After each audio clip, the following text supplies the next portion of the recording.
একটা জীবন শিক্ষার নামে প্রান্তিক সুন্দরবনের ছেলে মেয়েদের শিক্ষিত করতে ও সচেতনতা গড়ে তুলতে ৫০ বছর জলের মাঝে গোসাবার বালি দ্বীপে কাটিয়ে দিলেন এই শিক্ষক। ৫০ বছর আছি। এত দারিদ্র পীড়িত এলাকা দেখছিলাম, তখন ৩ মাস এই এলাকার বেশ কিছু মানুষ ভাত দেখতে পেত না চোখে। ওরা এই যে পেছনে খাল দেখছেন, ওই খালে শাপলা ফুটতো, ওই শাপলা খেত কার্তিক আশ্বিন আর কার্তিক মাসে। আর নদীর চরে একটা ঘাস হতো, তাকে গিরি শাক বলে, গিরিয়া শাক, ওগুলো সেদ্ধ করেই খেয়ে বেঁচে থাকতো। তাদের ছেলে মেয়েদের পড়ানো, এদেরই কিছু পড়ানোর দরকার, কারণ নাদের তো এরা কোথায় যাবে। সালটা ১৯৭৭। সুন্দরবনের বালি দ্বীপে ইংরেজি পড়ানোর জন্য এক প্রকার ধরে নিয়ে আসা হয় মেদিনীপুরের যুবক সুকুমার পয়রাকে। কারণ এখানে কেউ পড়াতে আসতে চাইতো না। তখন কলকাতায় আমার এক আত্মীয়ের বাড়িতে, আমি তখন কল্যাণ ইউনিভার্সিটিতে মাস্টার ডিগ্রিতে অ্যাডমিশন নিয়েছি। সেই সময় বলেন, চলুন না, আমি একটা নতুন স্কুল করছি, পড়িয়ে দেবেন, ইংলিশ কেউ পড়ানোর নেই। সেই সূত্রে দেখতে এসেছিলাম ৩ মাসের জন্যে। বললেন থাকুন, কারণ কল্যাণ ইউনিভার্সিটিতে সেশন শুরু হতে ৩ মাস বাকি ছিল। তখন এলাম ১৯৭৭ সালে। আজও এখানে এক প্রকার শিক্ষকের অভাব। তাই অবসরের পর নিজের পেনশনের টাকায় বিজয়নগর আদর্শ বিদ্যা মন্দিরের হোস্টেলে চালাচ্ছেন মন্টেসরি স্কুল। দুটো উদ্দেশ্য নিয়ে এই বাচ্চাদের স্কুলটা করা।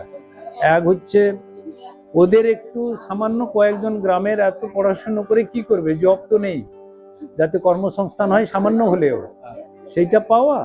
আর হচ্ছে কিছু ছেলে মেয়েকে একটু বেটার এডুকেশন দেওয়া, কারণ এখনকার প্রাইমারি যে এডুকেশন সিস্টেম অনেকটা ডাউনওয়ার্ডস, মানে আমাদের বেলায় যেটা দেখেছি তার চেয়ে অনেক ডাউনওয়ার্ডস। টিচার নেই, তারপরে গ্রামের তো গার্ডিয়ানরা আর ওইভাবে তারা কনসাস নয়, তা যত্ন করে পড়ানোর লোক নেই। তারপরে ইংলিশ একটা বেস চাই আজকের দিনে, সেই জন্য আমরা এটাকে অ্যাংলো বেঙ্গলি মিডিয়াম এই ভাবনায় স্কুলটা স্টার্ট করেছি। আমি আবার যার কাছ থেকে যেমন পাই কিছু এনে দিই। কখনো আমার আমি তো অনেক আগের টিচার, আমাদের পেনশন খুবই কম, পুরোনো দিনের টিচার, তো তার থেকে কিছু দিয়ে দিই। এই করে স্কুলটা রান করছে, কিন্তু ভালোই চলছে। আর সেই পথ চলায় যেভাবে পথিক হয়ে গেল নেক্সভ্যাল।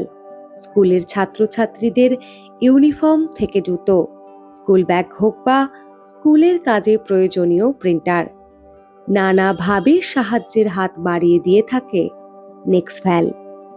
এই গল্প যেমন এক শিক্ষকের, তেমনি সামাজিক দায়িত্ব ও কর্তব্য পালনের। আমি ২১ সালে সবে শুরু করেছিলাম, ২২ সাল থেকে চলছে।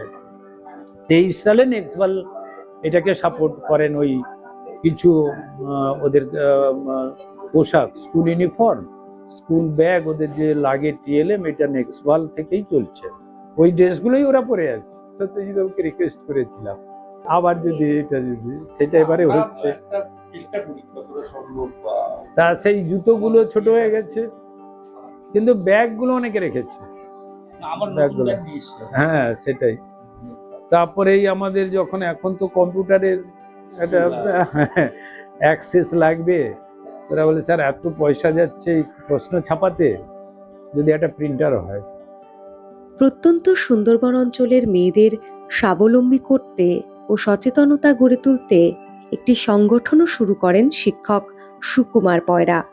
তার স্ত্রীও অবসর নেওয়ার পর সুকুমার বাবুর শিক্ষকতা ও সামাজিক কর্মকাণ্ডের সঙ্গিনী হয়ে উঠেছেন।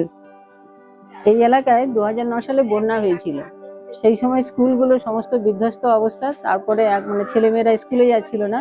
এই জন্য ১১ সাল থেকে স্যার সুকুমার পয়রা মহাশয়, উনি স্কুলে ছিলেন, প্রধান শিক্ষক মহাশয়, তিনি এটা উদ্যোগ নিয়ে যে ছেলে মেয়েদের কি করে স্কুলে ফেরানো যায়।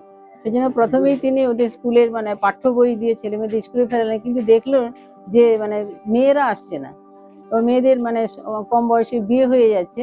সেই জন্য তখন একটা পাশাপাশি মেয়েদের ডেকে একটা সচেতন সংগঠন গড়ে তোলা হয় যে এই মেয়েদেরকে কি করে স্কুলমুখী করানো যায়। সেই জন্য সেই থেকে সচেতনভাবে মেয়েদেরকে নাবালিক বিবাহ প্রতিরোধ করার ব্যবস্থা হয়েছে।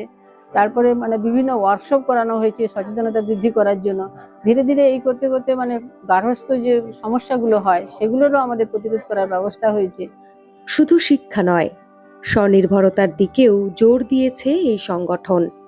Tailoring, food processing, natural tie-dye ও জুয়েলারি তৈরির প্রশিক্ষণের মাধ্যমে মেয়ে ও ছাত্রছাত্রীরা বিভিন্ন সামগ্রী তৈরি করে বিক্রি করছে। সেই আয়ের একটি অংশ তারা নিজেদের পড়াশোনার খরচে ব্যবহার করছে।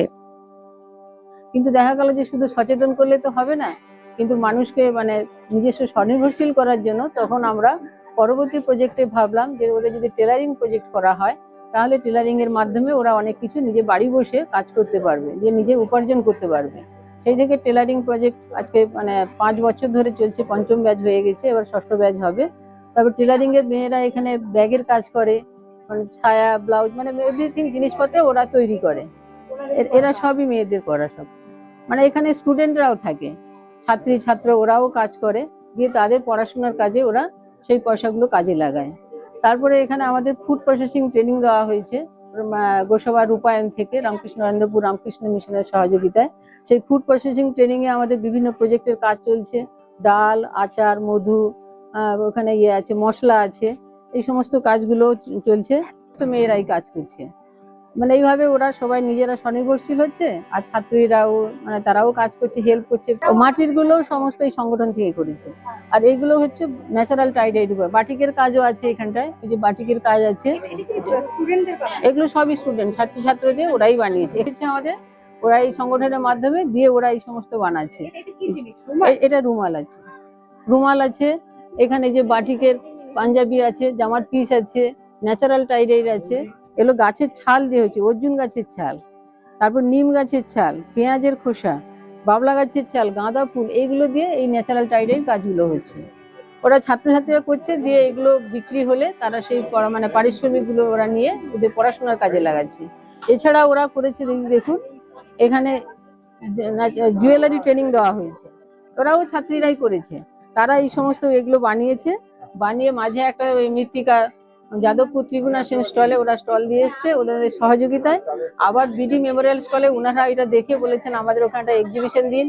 আর একটা হোটেলে ওনারা রোটারি অভিযান থেকে তারাও বলেছেন আপনাদের স্টলটা দিন। আমরা চাইছি মেয়েরা স্বনির্ভরশীল হোক, ওরা নিজের পায়ে দাঁড়াক, নিজেদের দক্ষতার পরিচয়টাই দিক, এটাই আমাদের মেন উদ্দেশ্য।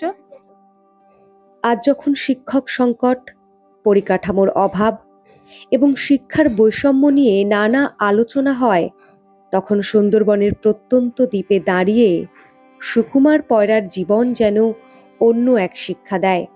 তার গল্প শুধু একজন শিক্ষকের নয়, শিক্ষার মাধ্যমে সমাজ বদলে দেওয়ার এক নিরলস সংগ্রামের ইতিহাস।